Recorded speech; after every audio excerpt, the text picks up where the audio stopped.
From the sublime to the ridiculous, welcome to the match review of Chelsea 1, Real Madrid 3. Welcome to the Burton Ballers. Ain't got no time for no stallers, yeah. We are the risers, we're not the fallers. Our channel is growing wider and taller. Yeah, we're here to give you the news about your dear beloved Blues, yeah. So if you like this YouTube channel, like, subscribe and turn on that bell. Yeah.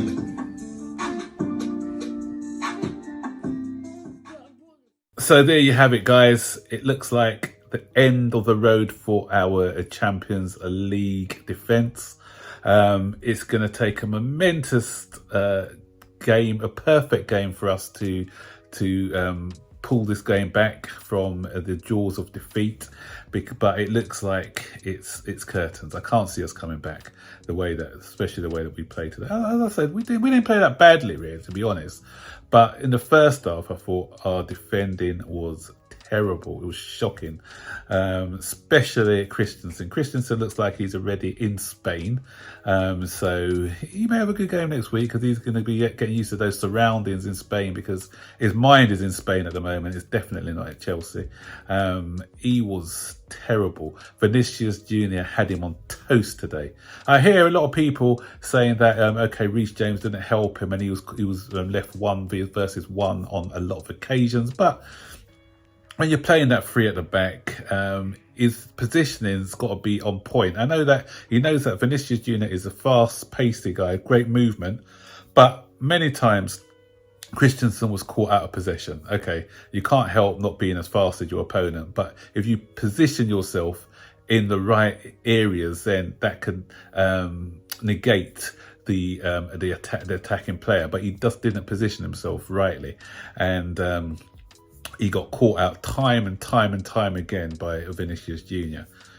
But what we saw today is what a world-class striker is, because we have got a good striker who may be world-class in Kai Havertz.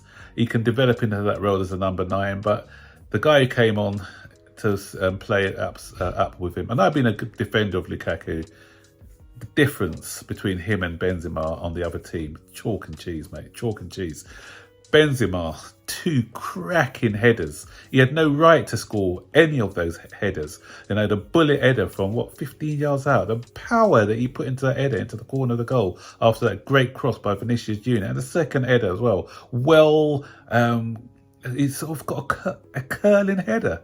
You don't see many of those. The way he placed that header into the far corner.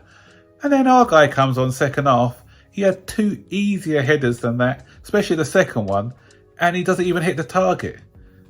That's the difference between a world-class striker and just an average one. We've paid £95 million for this guy to come in and score the big goals in big games like this, and he just misses sitters.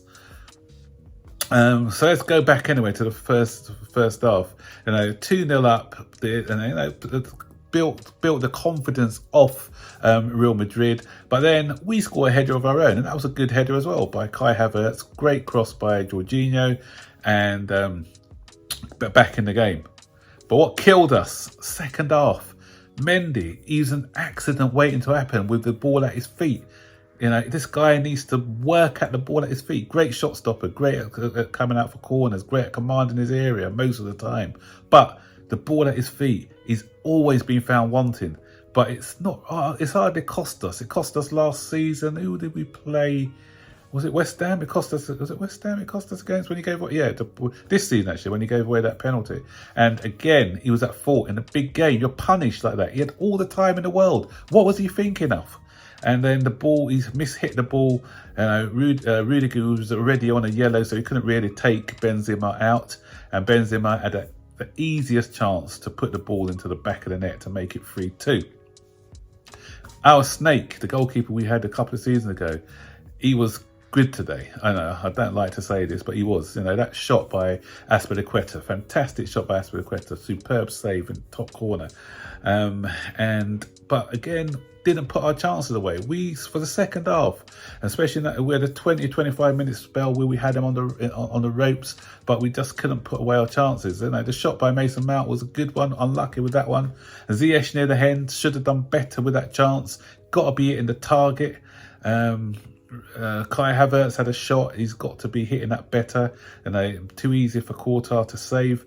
Reece James is one decent shot, but we had quite a lot of chances. This Real Madrid side, I don't think they're great defensively. They defended. As I said, they defended okay. In the second half, they got the 3 goals, and they didn't overcommit. And they started, they had a back line, but though they were defending okay, we still created chances. We had about 5 chances where we could have scored in that second half. But guys, it's a very disappointing game today. We kind of let ourselves down. We left ourselves too open as well in the middle of the park, and they were dominating in that area. Kante and Jorginho were being outrun in that midfield. They had always had that extra man in there. And when he brought on Kovačić, actually, I thought he was going to keep Kante on there as well. But I'm not sure if Kante was carrying an injury or something, but then he got substituted off. Even Loftus-Cheek, I don't know what's wrong with him these days. He keeps losing the ball. He wasn't giving us that drive that we need. But you can see that in possession, Real Madrid were very comfortable passing the ball around at ease. We won the Champions League last year, but we're still a little bit off the top teams. And I know that's a bit silly to say for a team who've actually won the Champions League last season, but there are some deficiencies in this side that need to be addressed next season. Because today we just found wanting. We lacked that little bit of quality that we needed in matches like this. So, as I said, next week, I hope we go to the new camp. What we need to do, we need to just play, don't go for it, all out for it. Just try solid, because we can't let them score another goal. If we score that first goal, then it's going to be a nervy game for them. But I just cannot see us turning this one around, actually. I don't know. What do you guys think? Stick it in the comment section below. And just one point before I go, actually, as well. 2 owners came to see us over the last 2 days. Tom Ricketts, Todd Bowley. Tom Ricketts. Tom Ricketts? Yeah, Tom Ricketts. So what happened? They went home because they had a Cubs match to go to watch. So they didn't stay behind to watch the Chelsea match.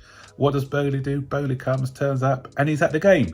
So which owner do you want? I know which one I want. Someone who's committed, or somebody who's more interested in their teams back home in America, not really interested in the team that they supposedly want to buy. And the final point, actually, I've got to make a point about this referee.